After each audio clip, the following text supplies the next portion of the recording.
They smashed a bottle on my head before 100 guests. I left bleeding and phoned an attorney. Can you imagine your own brother smashing a champagne bottle against your skull? Just because you wouldn't hand over your home? The crack of glass against my head, the warm blood pouring down my face. I stumbled out of my parents' house, 100 horrified guests staring. They thought they could bully me into submission, but all they did was light a fire under me. What they didn't know was that 3 weeks later, I'd be back, not with my tail between my legs, but with a deed to their house, ready to watch their smug faces crumble. My name's Hazel Mitchell. I'm 34, a software engineer, and I've built everything I have from the ground up. My $660,000 condo in Brookside Heights isn't just a place to live. It's a monument to every single sacrifice I ever made. Those marble countertops in the kitchen? That's 3 years of working overtime while my friends were out partying. Those floor-to-ceiling windows with the city view? That's 5 straight years of giving up vacations. Every single square foot of that place screams independence, and trust me, I fought for it since childhood. Growing up in the Mitchell household, you learned fast that the rules were different.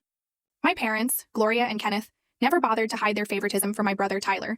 He was the golden child, athletic, charming, with Dad's charismatic smile. I was the afterthought, the quiet, studious daughter who apparently didn't deserve the same opportunities. Tyler needs new cleats for football, Hazel, you understand, don't you? Mom would say, as I wore the same beat-up sneakers for yet another school year. Understanding was my role. By 16, I was juggling a part-time grocery store job with straight A's. That same year, Tyler totaled his second car, a gift from our parents, and within a month, he had a third. Boys will be boys, Dad chuckled, handing Tyler keys to an even newer model. I still remember the conversation during my senior year, when I brought up college. We've set aside money for Tyler's education at State, Mom explained. He's got a partial athletic scholarship, but we'll cover the rest. I just stood there, knowing the answer before I even asked.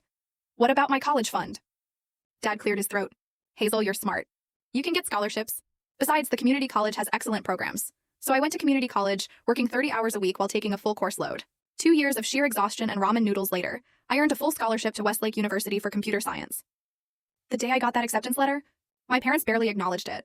They were too busy celebrating Tyler's mediocre performance at some local football game.